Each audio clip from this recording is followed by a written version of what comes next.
ആമേൻ. നമുക്കിന്ന് പ്രാർത്ഥനയോടെ തന്നെ മുന്നോട്ട് പോകാം. എത്ര പേരിന്ന് മരുന്ന് കഴിച്ചു? ആമേൻ. ആമേൻ. വചനമാകുന്ന മരുന്ന് ഞാൻ ഇന്ന് കഴിച്ചു. ആമേൻ. ആമേൻ ആമേൻ. അപ്പോൾ അത് ഭക്ഷിക്കുക, അത് ഭക്ഷിച്ച് കർത്താവിൽ ബലം പ്രാപിക്കുക. നമുക്കിന്നും പ്രാർത്ഥനയോടെ തന്നെ കർത്താവിൻ്റെ തിരുസന്നിധിയിൽ വചനങ്ങളെ കേൾക്കാം. ദൈവവചനം നമ്മുടെ ജീവിതത്തിൽ അനുഗ്രഹമാണ്. ഇന്നലെ കേട്ട വചനം ആരെങ്കിലും ഓർക്കുന്നുണ്ടോ? അഭിഷേകം നുകങ്ങളെ തകർക്കും. ആമേൻ. അഭിഷേകം നുകങ്ങളെ തകർക്കുമെന്ന് വിട്ട് നമ്മൾ തുടർമാനമായിട്ട് അടുത്ത ദിവസങ്ങളിൽ വീണ്ടും അഭിഷേകത്തെ പറ്റി കേൾക്കും. ഇന്ന് നമുക്ക് കർത്താവിൻ്റെ വചനത്തിൽ നിന്നും എബ്രായർക്ക് എഴുതിയ ലേഖനം 11-ാം അധ്യായത്തിൻ്റെ 8-ാം വാക്യത്തിൽ നിന്നും 1-2 കാര്യങ്ങൾ നമുക്കിന്ന് കേൾക്കാം. അവിടെ ഇങ്ങനെ എഴുതിയിരിക്കുന്നത്: വിശ്വാസത്താൽ അബ്രഹാം തനിക്ക് അവകാശമായി കിട്ടുവാനിരിക്കുന്ന ദേശത്തേക്ക് യാത്ര ചെയ്യുവാൻ വിളിക്കപ്പെട്ടാറെ അനുസരിച്ചു, എവിടേക്ക് പോകുന്നു എന്നറിയാതെ പുറപ്പെട്ടു. ആമേൻ. തിരുവചനത്തിൽ പറയുകയാണ്, അബ്രഹാമിന് വിശ്വാസത്താൽ തനിക്ക് അവകാശമായി തന്ന ദേശം, ദൈവം തനിക്ക് അവകാശമായി കിട്ടുവാണ്ടിരിക്കുന്ന ദേശത്തേക്ക് യാത്ര ചെയ്യുവാൻ വിളിക്കപ്പെട്ടാരെ അനുസരിച്ചു അവിടേക്ക് പോയി. ശ്രദ്ധിച്ചോണം, ഇദ്ദേഹത്തിന് അവകാശം തരുന്ന ദേശം. നമുക്കറിയാം, നമ്മൾ പലപ്പോഴും ദൈവവചനത്തിൽ കൂടുതൽ നിങ്ങൾക്ക് കാണാൻ പറ്റും ഇസ്രായേൽ ഇസ്രായേൽ ഇസ്രായേൽ എന്നുള്ള പദം ബൈബിളിൽ ഒത്തിരി കാണാൻ പറ്റും. ഇസ്രായേലിനെ നമുക്കറിയാം, ലോകത്തിൽ ഇസ്രായേലിൽ നിൽക്കുന്ന ഒരു പൊസിഷൻ പല പ്രശ്നങ്ങളിലൂടെയും പല യുദ്ധങ്ങളിലും ഒക്കെ നമുക്ക് കാണാൻ പറ്റും. പലരുടെ മനസ്സിലും ഇസ്രായേലിനെ പറ്റി പല ചിത്രങ്ങളുണ്ടെങ്കിലും ഇസ്രായേലിൻ്റെ അകത്ത്, ഇസ്രായേൽ എന്ന് പറയുന്ന രാജ്യത്തിൻ്റെ അകത്ത്, അതിൻ്റെ അകത്തുണ്ടാകുന്ന ഈ ദൈവത്തിൻ്റെ ഇസ്രായേൽ എന്ന് പറയുന്ന ഒരു ജനം, ആ രാജ്യത്തിരിക്കുന്ന ദൈവത്തിൻ്റെ ഇസ്രായേൽ എന്ന് പറയുന്ന ജനത്തിന് ഒത്തിരി പ്രത്യേകതയുണ്ട്. ആ ഒരു പ്രത്യേകത എന്ന് പറയുമ്പോൾ നിങ്ങൾ രണ്ട് രീതിയിൽ കാണാം. നമ്മളിപ്പം നമുക്കറിയാം, ചില ആളുകൾ പല പ്രശ്നങ്ങളിലൊക്കെ ലോകത്തിൽ കാണുമ്പോൾ ഇസ്രായേലിൻ്റെയും ലോകത്തിൻ്റെയും പല ഭാഗത്ത് നിൽക്കുന്നു. ഞാൻ അതിലേക്കൊന്നും പോകണില്ല. പക്ഷെ ഒരു കാര്യം ശ്രദ്ധിച്ചോണം, ഇസ്രായേലിന് ഒരു പ്രത്യേകത നമുക്ക് അതിൽ നിന്ന് പഠിക്കാനൊരു ഉണ്ട്. ഇസ്രായേൽ എന്ന് പറയുന്ന രാജ്യത്തിനൊരു പ്രത്യേകതയുണ്ട്. അവർക്ക് ദൈവം അവകാശങ്ങൾ കൊടുത്തിട്ടുണ്ട്, വാഗ്ദത്തം കൊടുത്തിട്ടുണ്ട്. ഇന്ന് അവർ നിൽക്കുന്ന ഭൂമി അവർക്ക് ദൈവം കൊടുത്ത ഒരു അവകാശമാണ്, അല്ലേ? ആ അവകാശം ദൈവം കൊടുത്തത് കൊണ്ട് ഒരു പ്രത്യേകതയുണ്ട്. എന്തൊക്കെ പ്രശ്നം വന്നാലും അവർ ആ മണ്ണ് എന്ത് ചെയ്യത്തില്ല, വിട്ടുപോകത്തില്ല. എന്തൊക്കെ പ്രതികൂലങ്ങൾ വന്നാലും അവർ ആ അവകാശം വിട്ട് പോകത്തില്ല. നിങ്ങൾക്ക് തന്നെ പലപ്പോഴും ശ്രദ്ധിച്ച് നോക്കിയാൽ അറിയാം, ഇവരെ സംബന്ധിച്ചിടത്തോളം, ഇപ്പം നിൽക്കുന്ന ഇസ്രായേൽ മക്കളെ സംബന്ധിച്ചിടത്തോളം അവർക്ക് ലോകത്തിൽ എവിടെ പോയി സ്ഥലം മേടിച്ച് ഒരു രാജ്യമാക്കാൻ കപ്പാസിറ്റി ഉണ്ട്. നമ്മൾ കഴിഞ്ഞിടെ കേട്ടു, ഒരു സ്വാമി ഇന്ത്യയിൽ നിന്ന് പുറത്തു പോയി അദ്ദേഹം ഒരു രാജ്യം തന്നെ നിർമ്മിച്ച് അതിനൊരു പേരൊക്കെ ഇട്ടു എന്നൊക്കെ പറഞ്ഞ് നമ്മൾ വാർത്തയൊക്കെ കണ്ടു, അല്ലേ? വലിയ വാർത്ത. അപ്പോൾ ഒരു സ്വാമി ആയിട്ടുള്ള മനുഷ്യൻ ഒരു സ്ഥലത്ത് പോയി അദ്ദേഹം ഒരു രാജ്യം തന്നെ എന്ത് ചെയ്തു, നിർമ്മിച്ചെടുത്തു. നമ്മൾ ആ വാർത്തയൊക്കെ എപ്പോഴും കാണുന്നല്ലേ. ഇന്ത്യയിലേക്ക് അദ്ദേഹത്തിന് വരാൻ കഴിയത്തില്ല, പക്ഷേ അയാൾ പോയി എന്ത് ചെയ്തു, ഒരു രാജ്യം മേടിച്ചു. അപ്പോൾ ഇസ്രായേൽ എന്ന് പറയുന്ന ഈ രാജ്യത്തിന് മരുഭൂമിയിൽ പോലും കൃഷി ചെയ്യുവാൻ കഴിവുള്ള, അത്രത്തോളം അറിവുള്ള, ടെക്നോളജിയുള്ള ഈ രാജ്യം അവരെന്തുകൊണ്ടാണ് ആ മണ്ണ് വിട്ട് ലോകത്തിൽ ഏതെങ്കിലും ഒരു സ്ഥലത്തോട്ട് പോയി ഒരു ജീവിതം ആരംഭിക്കാത്തതിന്റെ കാരണം എന്നാ നിങ്ങൾക്കറിയാവോ? വാഗ്ദത്തം ചെയ്ത ഭൂമി, അത് ദൈവം വാഗ്ദത്തം ചെയ്ത ഭൂമിയാണ്. അതായത് ഏത് ഉറക്കത്തിൽ നിന്ന് വിളിച്ചെണീപ്പിച്ചാലും അവർ പറയും, ഞങ്ങൾക്ക് ഇത് അവകാശമാണ്, ഇത് വിട്ടൊരു കളി ഇല്ല. എന്തൊക്കെ പ്രശ്നം വന്നാലും ഇത് വിട്ടൊരു കളിയില്ല. നമ്മൾ അവരിൽ നിന്ന് പഠിക്കേണ്ട വലിയൊരു മർമ്മമുണ്ട് കേട്ടോ. യുദ്ധങ്ങളും പ്രശ്നങ്ങളും നടക്കുന്നുകൊണ്ടിരിക്കട്ടെ, എന്തു ആയിക്കോട്ടെ, എങ്കിലും അവരിൽ നിന്ന് പഠിക്കേണ്ട ഒരു സംഭവം നമുക്ക് കേൾക്കാം. വിശ്വാസത്താൽ അബ്രഹാം തനിക്ക് അവകാശമായി കിട്ടുവാനിരിക്കുന്ന ദേശത്തേക്ക് യാത്ര ചെയ്ത് വിളിക്കപ്പെട്ടാറെ അനുസരിച്ചു, എവിടേക്ക് പോകുന്നു എന്ന് താൻ അറിയുന്നില്ല. അപ്പോൾ അബ്രഹാം മുതൽ തുടങ്ങിയ ഒരു യാത്രയാണിത്. അതായത് പിതാക്കന്മാർ മുതൽ ഇവർ കണ്ടും കേട്ടും പഠിച്ചൊരു സംഭവമുണ്ട്. ദൈവം തരുന്ന അവകാശം അത് എന്ത് ചെയ്തോണം, വിട്ടുകളയരുത്. അത് നിങ്ങൾ എന്ത് ചെയ്തോണം, മുറുക്ക പിടിച്ചോണം. ദൈവം അത് നിങ്ങൾക്ക് തരും. വീണ്ടും ശ്രദ്ധിച്ചോണം, ഇത് ഇവരിൽ നിന്ന് പഠിക്കാൻ പറ്റുന്ന ഏറ്റവും നല്ലൊരു ക്വാളിറ്റി ഞാൻ പറഞ്ഞു തരാം. ഈ ദിവസം ഞാൻ എൻ്റെ ഉള്ളിൽ വൈകുന്നേരം വന്ന ഒരു ചിന്ത മാത്രം നിങ്ങളോട് ഷെയർ ചെയ്യാൻ വേണ്ടി പോവാണ്. യിരെമ്യാ പ്രവാചകന്റെ പുസ്തകത്തിലൊരു വാക്യമുണ്ട്, 1-ാം അധ്യായത്തിൻ്റെ 12-ാമത്തെ വാക്യത്തിലാണ് പറയുന്നത്. ഇവിടെ ശ്രദ്ധിച്ചോണം, എൻ്റെ വചനം നിവർത്തിക്കേണ്ടതിന് ഞാൻ ജാഗരിച്ചു കൊള്ളും എന്നാണ് ഇവിടെ പറഞ്ഞിരിക്കുന്നത്. എൻ്റെ അർത്ഥം, ആ വാക്യം ഒന്ന് വായിച്ചാൽ നിങ്ങൾ, വായിക്കാൻ പറ്റുന്നവരൊന്ന് വായിച്ച്, കാണാൻ പറ്റുന്നവർ ക്ലിയർ ആണോ? എന്റെ വചനം നിവർത്തിക്കേണ്ടതിന് ഞാൻ ജാഗരിച്ചുകൊള്ളും എന്ന് അരുളി ചെയ്തു. ഇവിടെ ഇംഗ്ലീഷ് കൊടുത്തെങ്കിൽ ഇങ്ങനെ വാക്യം, for I am ready to perform my word. ഒന്നുകൂടെ ഞാൻ വായിക്കാം, for I am ready to perform my word. ദൈവം പറയുകയാണ്, ഞാൻ റെഡി ആയിട്ട് നിൽക്കുക, ഞാൻ റെഡി ആയിട്ട് നിൽക്കുവാണ് എൻ്റെ ഈ വചനത്തെ നിവർത്തിപ്പാൻ. ദൈവം എന്ത് ചെയ്യുകയാണ്? റെഡി ആയിട്ട് നിൽക്കുക. എൻ്റെ കൂടെ എന്ന് പറഞ്ഞ്, ദൈവം അത് നിവർത്തിപ്പാൻ റെഡി ആയിട്ട് നിൽക്കുക എന്ന് പറ. ദൈവം അത് നിവർത്തിക്കുവാൻ റെഡിയായി നിൽക്കുകയാണ്. ഒന്ന് ആലോചിച്ച് നോക്കി, ദൈവം തന്നെ പറയാണ്, എൻ്റെ വചനം, I am ready to perform my word. ഞാൻ ആ വചനത്തെ ഒന്ന് നിവർത്തിപ്പാൻ ആരാണോ ഒന്ന് ഏറ്റെടുക്കുന്നത്. ആ സമയത്താണ് അബ്രഹാമിനോട് ദൈവം പറഞ്ഞപ്പോൾ തന്നെ താൻ അത് കേട്ട പാടി എന്ത് ചെയ്തു? താൻ ഇതുവരെ അത് എവിടെ പോകുന്നത് പോലെ അറിയത്തില്ല, പക്ഷെ താൻ അത് കേട്ട ഉടനെ, തനിക്കൊരു അവകാശമുണ്ടെന്ന് കേട്ട ഉടനെ താൻ പുറപ്പെട്ടു എന്നാ പറഞ്ഞേക്കുന്നത്. ഹല്ലേലൂയ. അപ്പൊ നിങ്ങളുടെ മനസ്സിലേക്ക് ഞാനൊരു ചിത്രം ഇങ്ങനെ തരാൻ വേണ്ടി മാത്രമാണിത്. ദൈവത്തിൻ്റെ വചനത്തിൽ എവിടെയെങ്കിലും നിങ്ങളോട് ബന്ധപ്പെട്ട ഒരു വാക്തത്വം കിടപ്പുണ്ടെങ്കിൽ ആ വാക്തത്വത്തിനൊരു പ്രത്യേകതയുണ്ട്. എന്താ പ്രത്യേകത? ആ വാക്തത്വം നിങ്ങളുടെ അവകാശമാണ്. എൻ്റെ കൂടെ പറഞ്ഞാട്ടെ, വാക്തത്വം എൻ്റെ അവകാശമാണ്. വാഗ്ദത്തം എന്റെ അവകാശമാണ്. ഞാൻ എന്തുകൊണ്ടാണ് ഇസ്രായേലിന്റെ കാര്യം തുടക്കത്തിൽ പറഞ്ഞു കഴിഞ്ഞാൽ, ആ രാജ്യത്ത് എന്തുകൊണ്ടാണ് അവർ വിട്ടുപോകാത്തത്? ഒന്നുകൂടെ ഞാൻ ചോദിക്കും, എന്തുകൊണ്ടാണ് രാജ്യം വിട്ട് അവർ പോകാത്തത്? അവരുടെ അവകാശമായതിനാൽ. അവരുടെ അവകാശമാണ്. എൻ്റെ ഉള്ളിലേക്ക് കർത്താവ് ഇന്ന് വന്ന ഒരു ചിന്തയാണ്, അവരുടെ അവകാശത്തെ അവർ കൊടുക്കത്തില്ല. ഇനി എന്ത് പ്രശ്നം വന്നാൽ, നിങ്ങൾ മുഴുവൻ നോക്കിയോ, ഇനി 3-ാം ലോക മഹായുദ്ധം വന്നാൽ പോലും അവരത് കൊടുക്കത്തില്ല. അപ്പം ഞാൻ ചോദിച്ചോട്ടെ, ഈ ലോകം മുഴുവനും ഇവർക്കെതിരെ നിന്നാൽ, ഒരു ചോദ്യമാണ്, ലോകം മുഴുവൻ എതിരെ നിന്നാൽ, ഇടുക്കി ജില്ലയുടെ അത്രയും വലിപ്പമുള്ള ഈ കുഞ്ഞു രാജ്യം, അതിൻ്റെ അകത്തുള്ള നമ്മുടെ ഇന്ത്യയുടെ ജനസംഖ്യയുടെ ഒരു അംശം പോലും ഇല്ലാത്ത ഈ ജനം എങ്ങനെ പിടിച്ചു നിൽക്കും? ഒരു ചോദ്യം, എങ്ങനെ പിടിച്ചു നിൽക്കും? നിങ്ങൾ പറ. ദൈവത്താൽ പിടിച്ചു നിൽക്കപ്പെടും. ഈ വചനം മാത്രം നിങ്ങൾ നോക്കിയാൽ മതി. യിരെമ്യാവിന്റെ പുസ്തകത്തിൽ നോക്കിയാൽ മതി. എൻ്റെ വചനം, അതായത് ഞാൻ തന്ന വാക്തത്വം നിവർത്തിക്കേണ്ടതിന് I am ready to perform my word. ദൈവം റെഡി ആയിട്ട് നിൽക്കുക. മനസ്സിലാകുന്നുണ്ടോ? ആ വാക്തത്വം അവർ മാറത്തില്ലെന്ന് പറഞ്ഞാൽ ദൈവം തിരിച്ച് എന്നാ പറയും? ഞാൻ റെഡിയാ. എന്തിനാ റെഡി ആയിട്ട് നിൽക്കുന്ന അറിയാമോ? നിന്റെ അവകാശത്തെ നിനക്ക് തരുവാൻ ഞാൻ റെഡി ആയിട്ട് നിൽക്കും. എൻ്റെ അർത്ഥം മനസ്സിലായോ? ദൈവം ആരുടെ പക്ഷത്ത് നിൽക്കും? ഇസ്രായേലിന്റെ പക്ഷത്ത് നിൽക്കും. കണ്ടോ? ആമേൻ. നിങ്ങൾ ഇനി ശ്രദ്ധിച്ചോണം, ബൈബിളിൽ എവിടെയെങ്കിലും ഒരു വചനം കണ്ടാൽ ആ വചനത്തിന് അവകാശി ആരാ? ഞാൻ. ഇനി ശ്രദ്ധിച്ചോണം, നിങ്ങൾക്കൊരു വചനം കിട്ടി, ഒരു വാക്തത്വം കിട്ടിക്കഴിഞ്ഞാൽ നിങ്ങൾ അത് വെച്ച് പ്രാർത്ഥിച്ചുകൊണ്ടിരിക്കുമ്പോൾ നിങ്ങളുടെ മനസ്സിലോട്ട് ഇത് കയറാൻ വേണ്ടി ഞാൻ ഈ പറഞ്ഞുകൊണ്ടിരിക്കുന്നത്, ആ വചനം നിങ്ങളുടെ അവകാശമാണ്. ബ്രദറെ, ഞാൻ എന്നാ ചെയ്യാനാ? പക്ഷേ ഞാൻ ആ വചനമൊക്കെ പറയുന്നുണ്ട്. ഒന്നുകൂടെ ഞാൻ പറയാം, ആ വചനം നിങ്ങൾ പറഞ്ഞു തുടങ്ങുമ്പോൾ നിങ്ങളുടെ മനസ്സിൽ ഒരു ചിത്രം വന്നേക്കണം, ഈ വചനം എൻ്റെ മുമ്പിൽ നിവർത്തിച്ചു തരുവാൻ റെഡി ആയിട്ടൊരു കർത്താവുണ്ട്.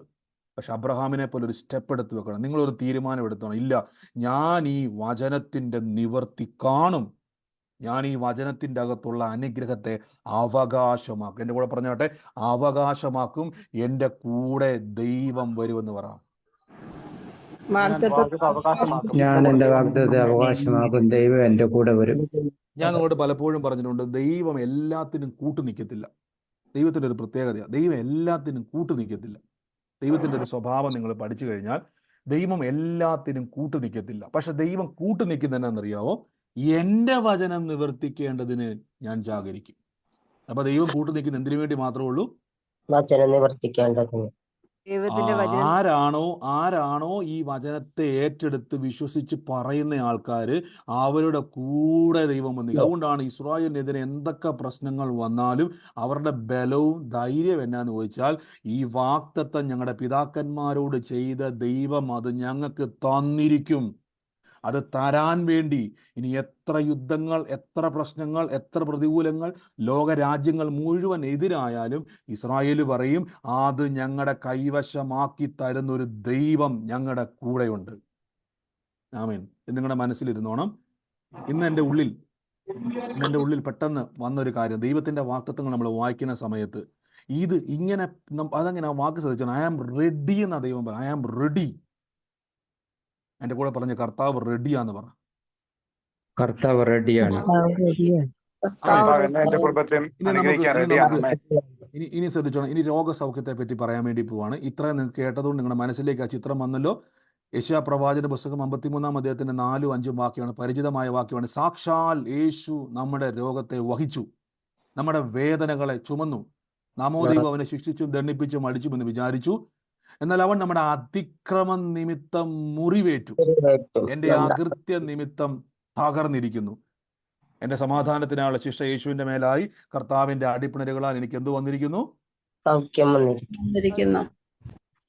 ഇത് നിങ്ങളുടെ ആവശ്യമാണോ അവകാശമാണോ? അവകാശം. അവകാശം. ആമേൻ. ശ്രദ്ധിച്ചോണം. ആവശ്യമെന്ന് പറഞ്ഞാൽ അതിന്റെ അർത്ഥം, ഇനിയിപ്പോ നിങ്ങൾ പറയും എനിക്ക് അതിൻ്റെ ഒരു ആവശ്യം ഉണ്ടായിരുന്നു എന്ന് പറഞ്ഞാൽ, ആവശ്യം എന്ന് പറഞ്ഞാൽ അത് കിട്ടാതിരിക്കാം, കിട്ടിയെന്നും ഇരിക്കും. നിങ്ങൾ പറയും എനിക്കിപ്പോൾ അത് ആവശ്യം ഉണ്ടായിരുന്നു, പക്ഷെ കിട്ടിയിരുന്നെങ്കിൽ വലിയ ഉപകാരമായിരുന്നു.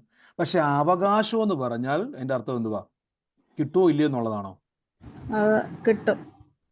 കിട്ടും. ഇവിടെ ശ്രദ്ധിച്ചോണം. സാക്ഷാൽ അവൻ നമ്മുടെ രോഗത്തെ വഹിച്ചു, നമ്മുടെ വേദനകളെ അവൻ ചുമന്നു, ദൈവം അവനെ ശിക്ഷിച്ചു ദണ്ഡിപ്പിച്ചു എന്ന് വിചാരിച്ചു, എന്നാൽ നമ്മുടെ അതിക്രമ നിമിത്തം യേശു മുറിവേറ്റു, നമ്മുടെ അകൃത്യം നിമിത്തം യേശു തകർന്നിരിക്കുന്നു. അപ്പൊ ശ്രദ്ധിച്ചോണം, യേശു തകർക്കപ്പെട്ടത് എൻ്റെ സൗഖ്യം എന്ന അവകാശത്തെ നേടിയെടുക്കാൻ വേണ്ടിയാണ്. ആമേൻ. എൻ്റെ കൂടെ പറഞ്ഞാട്ടെ, എൻ്റെ സൗഖ്യം എന്ന അവകാശത്തെ നേടിയെടുക്കുവാൻ യേശു സ്വന്തം ശരീരത്തെ തകർത്തു കളഞ്ഞു. ആമേൻ. എന്റെ സൗഖ്യം എന്ന അവകാശം നേടിയെടുക്കുന്നതിനാണ് യേശു സ്വന്തം ശരീരത്തെ തകർത്തു കളഞ്ഞു. ആമേൻ. അപ്പൊ ഒന്ന് ആലോചിച്ച് നോക്കി, എൻ്റെ ആരോഗ്യം എൻ്റെ ആവശ്യമാണോ അവകാശമാണോ? അവകാശം. അവകാശം. ആമേൻ. ഇനി ശ്രദ്ധിച്ചോണം. ഞാൻ അതുകൊണ്ടാണ് തുടക്കത്തിൽ ഞാൻ ഇസ്രായേലിനെ പറ്റി പറഞ്ഞത്, അബ്രഹാമിനെ പറ്റി പറഞ്ഞത്. പിതാക്കന്മാർ മുതൽ ഇസ്രായേൽ മക്കളെ പഠിപ്പിച്ചു വന്നൊരു പാഠമുണ്ട്, വിട്ടുകൊടുക്കരുത്. മനസ്സിലാകുന്നുണ്ടോ? അതെന്തോ അങ്ങനെ പഠിപ്പിക്കാൻ കാര്യം വെച്ചാൽ, ആദ്യം അവർ പഠിപ്പിച്ചൊരു കാര്യമുണ്ട്. ദൈവം ഒരു വാഗ്ദത്തം തന്നിട്ടുണ്ട്. 2, ഈ വാഗ്ദത്തം ആര് കയറി പിടിക്കുന്നോ അവന്റെ കൂടെ ദൈവം നിൽക്കും. എന്തിനാ ദൈവം നിൽക്കുന്നറിയാവോ? I am ready to perform my word. ഞാൻ റെഡിയായി നിൽക്കുകയാ അതൊന്ന് പെർഫോം ചെയ്യാൻ, നിവർത്തിച്ച് കാണിക്കുവാൻ റെഡിയാ. ഒരു ചിത്രം കൊടുത്തിരിക്കുക അവർ. പിതാക്കന്മാർ, ഇസ്രായേലിലെ പിതാക്കന്മാർ അവരെ പഠിപ്പിച്ച ഒരു പാഠം എന്നാന്ന് വെച്ച് കഴിഞ്ഞാൽ, ദൈവം നമുക്കൊരു വചനം തന്നിട്ട് പറയുകയാണ്, നീ എങ്ങനെയും പോയി രക്ഷപ്പെട്ടോ എന്നല്ല പറഞ്ഞേക്കുന്നത്, നീ രക്ഷപ്പെടാൻ വേണ്ടി ഞാൻ നിന്റെ കൂടെ ഇരുന്ന് പ്രവർത്തിക്കും. അതാണ് അവരുടെ ധൈര്യം. മനസ്സിലാകുന്നുണ്ടോ? ഈ ദിവസങ്ങളിൽ നിങ്ങളൊരു തീരുമാനം എടുത്തോണം. രോഗസൗഖ്യവും ആരോഗ്യവും പറ എൻ്റെ ആവശ്യമല്ല അവകാശമാണെന്ന് പറ. രോഗസൗഖ്യവും ആരോഗ്യവും എന്റെ അവകാശമാണ്, എന്റെ ആവശ്യമാണ്. ആവശ്യമല്ല, എന്റെ അവകാശമാണ്. ആമേൻ. നിങ്ങൾ ഞാൻ പറഞ്ഞില്ലേ, നിങ്ങൾ ഇത് പറയുന്ന സമയത്ത് ഞാൻ സൗഖ്യമാകുവാൻ വേണ്ടി ദൈവം എനിക്ക് വേണ്ടി ജാഗരിക്കുന്നുണ്ട്. അതിൻ്റെ അർത്ഥം പെർഫോം ചെയ്യുന്നുണ്ട്, പ്രവർത്തിക്കുന്നുണ്ട്. മനസ്സിലായിക്കോട്ടെ. ഞാനിത് പിടിച്ചാൽ ദൈവം പ്രവർത്തിക്കുവാൻ റെഡിയാ. ഈ ബ്രദറെ, ഞാൻ കുറേ കാലങ്ങളായിട്ട് നിങ്ങളൊന്ന് ഈ ചിത്രം നിങ്ങളുടെ മനസ്സിലോട്ട് കൊണ്ടുവന്നു. ഇസ്രായേലിലോട്ട് നോക്കിക്കേ. ഇത്രയും ബോംബിട്ട് പ്രശ്നങ്ങളുണ്ടായി, യുദ്ധങ്ങളുണ്ടായി. അവിടെ നിന്ന് ഇവിടുന്ന് ഫേസ്ബുക്കിലും യൂട്യൂബിലും ഒക്കെ അവർക്കെതിരെ പല പ്രയാണങ്ങളും പല പ്രശ്നങ്ങളും ഇങ്ങനെ ഇട്ടിട്ട് പ്രശ്നങ്ങളാക്കിക്കൊണ്ടിരിക്കുമ്പോഴും ഇതെല്ലാം കേട്ടിട്ട് ഇസ്രായേലെ, നിങ്ങൾ എന്തുകൊണ്ടാണ് മനം തിരിഞ്ഞ് മനം തൊന്നിട്ടേച്ച് പോകാത്തത്? പോകത്തില്ല. അവർ പറയും, ഞങ്ങളുടെ ദൈവം റെഡിയായിട്ട് നിൽക്കുക ഇത് തരാൻ റെഡിയായിട്ടൊരു ദൈവം നിൽക്കുന്നെങ്കിൽ ഇത് വിട്ടുപോകാൻ ഞങ്ങൾക്ക് മനസ്സില്ല. ഇത് ഞങ്ങളുടെ അവകാശമാണ്. തിരിച്ചറിഞ്ഞോണം. രോഗത്തോട് കോംപ്രമൈസ് ചെയ്യരുത്. ഹല്ലേലൂയ. എത്ര പേര് കണ്ണാടി ഇല്ലാതെ ഞാൻ കാണുമെന്ന് വിശ്വസിക്കുന്ന എത്ര പേരുണ്ട് ഇവിടെ?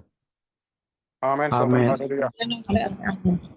ആമേൻ. എത്ര പേര് എൻ്റെ പ്രഷറും ഷുഗറും കൊളസ്ട്രോളും കിഡ്നി പ്രശ്നങ്ങളും പൂർണ്ണമായി ഞാൻ രോഗസൗഖ്യം അവകാശമാക്കുമെന്ന് വിശ്വസിക്കുന്നവരുണ്ട്? ആമേൻ. ആമേൻ. ആമേൻ. എത്ര പേര് മടുത്തു പോയവരുണ്ട്? പ്രാർത്ഥിച്ചു മടുത്തു പോയ ആരെങ്കിലും ഉണ്ടോ? ഉണ്ട്. ഇനി മടുത്തു പോയവര് കേട്ടോണം, മടുത്തു പോയവര് ശ്രദ്ധിച്ചോണം, മടുത്തു പോകരുത്. ഞാൻ നിങ്ങൾക്ക് വീണ്ടും പറയാം. നിങ്ങളുടെ വീടിൻ്റെ അകത്തോട്ട്, നിങ്ങൾ താമസിക്കുന്ന നിങ്ങളുടെ മുറിക്കകത്തോട്ട്, നിങ്ങൾ വൈകുന്നേരം ജോലി കഴിഞ്ഞ് അല്ലെങ്കിൽ എവിടെയെങ്കിലും പോയിട്ട് തിരിച്ചു വരുമ്പോൾ ആ കട്ടിലയിൽ ഒരു പരിചയമില്ലാത്തൊരു വഴിപോക്കം കയറി കടന്നാൽ നിങ്ങൾ അവിടെ സോറി എന്ന് പറഞ്ഞ് ഇറങ്ങിപ്പോകുമോ? ഇല്ല. ഇല്ല. കാര്യം ആ കട്ടിലിന്റെ അവകാശി ആരാ? നമ്മൾ തന്നെ. നിങ്ങൾ തന്നെയാ. യേശുക്രിസ്തുവിന്റെ ശരീരം തകർക്കപ്പെട്ട് നേടിയെടുത്ത രോഗസൗഖ്യം. നിങ്ങൾ പറയും, കർത്താവേ എനിക്ക് ആരോഗ്യം വന്നേ പറ്റത്തുള്ളൂ, എനിക്ക് ആരോഗ്യം ലഭിച്ചേ പറ്റത്തുള്ളൂ. കാരണം എന്നാന്ന് ചോദിച്ചു കഴിഞ്ഞാൽ വചനം പറയുന്നു, നമ്മൾ ആ വചനത്തെ വിശ്വസിച്ചാൽ ദൈവം എൻ്റെ കൂടെ ജാഗരിക്കും, ദൈവം എൻ്റെ കൂടെ നിൽക്കും. ആമേൻ. ആമേൻ. നിങ്ങൾ വിശ്വസിച്ചോണം, കർത്താവെ എൻ്റെ കണ്ണുകൾക്ക് കാഴ്ച വർദ്ധിക്കും, എൻ്റെ കിഡ്നികളുടെ പ്രവർത്തനം വർദ്ധിക്കും, എൻ്റെ ആന്തരിക അവയവങ്ങൾ യേശുവിൻ്റെ നാമത്തിൽ, എൻ്റെ ബ്ലഡിലെ കൗണ്ടുകൾ യേശുവിൻ്റെ നാമത്തിൽ ഞാൻ കൽപ്പിക്കുന്നു, അത് എനിക്ക് മേൽ നോർമലായി മാറും. മനസ്സിലാവുന്നുണ്ടോ? ബ്രദറെ അത് ശരിയാകുമോ? നിങ്ങൾ നോക്കി, ഇത്രയും വലിയ യുദ്ധങ്ങൾ നടന്നിട്ട് നമ്മൾ എന്തോരം വാർത്തയെ കാണുന്നല്ലേ. ഞാൻ കഴിഞ്ഞ ഇടയും കൂടെ ഓർത്ത ഒന്ന് ഇസ്രായേലിൽ ഒന്ന് പോയി ഒന്ന് വിസിറ്റ് ചെയ്യണമെന്ന് ആഗ്രഹിച്ചപ്പോഴേ യുദ്ധം എല്ലാം കൂടെ ഒന്ന് മനസ്സിൽ ആഗ്രഹിച്ചു. പോകാനൊന്നും പ്ലാനിങ് അല്ല, ചുമ്മാ മനസ്സിലൊന്ന് ആഗ്രഹിച്ചു. യുദ്ധമാണ്.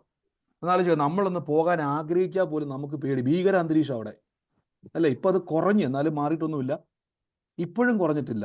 എന്തിനാണ് യുദ്ധങ്ങളുമായിട്ട് ഇങ്ങനെ നിൽക്കുന്നത് വെച്ചാൽ അവർ പറയും പോകത്തില്ല, ഇത് വിട്ടു കൊടുക്കത്തില്ല, ഞങ്ങൾ ഇതിൻ്റെ മേൽ ജയം എടുക്കും. കാര്യം ഇത് അവകാശമാണ്. ഈ അവകാശം നേടിയെടുക്കുവാൻ ആര് ഞങ്ങളെ സഹായിക്കും? പറ.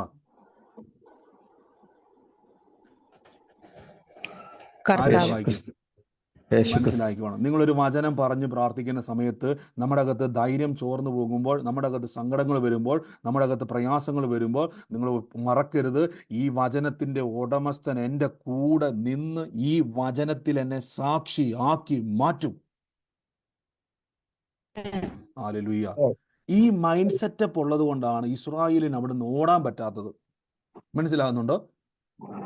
അവർക്ക് നിങ്ങൾ ആലോചിക്കുക, മരുഭൂമിയിൽ കൃഷി ചെയ്ത് കണ്ടുപിടിച്ചവരവര്. അവർക്ക് നല്ല ഒന്നാന്തരം നമ്മുടെ കേരളം പോലെയുള്ള എത്രയോ സ്ഥലങ്ങൾ ലോകത്തിലുണ്ടെന്ന്. കേരളം പോലെ എന്ന് പറയുമ്പോൾ ചിലർ പറയാറുണ്ട് ഓസ്ട്രേലിയ ഒക്കെ നമ്മുടെ കേരളം പോലെയാ.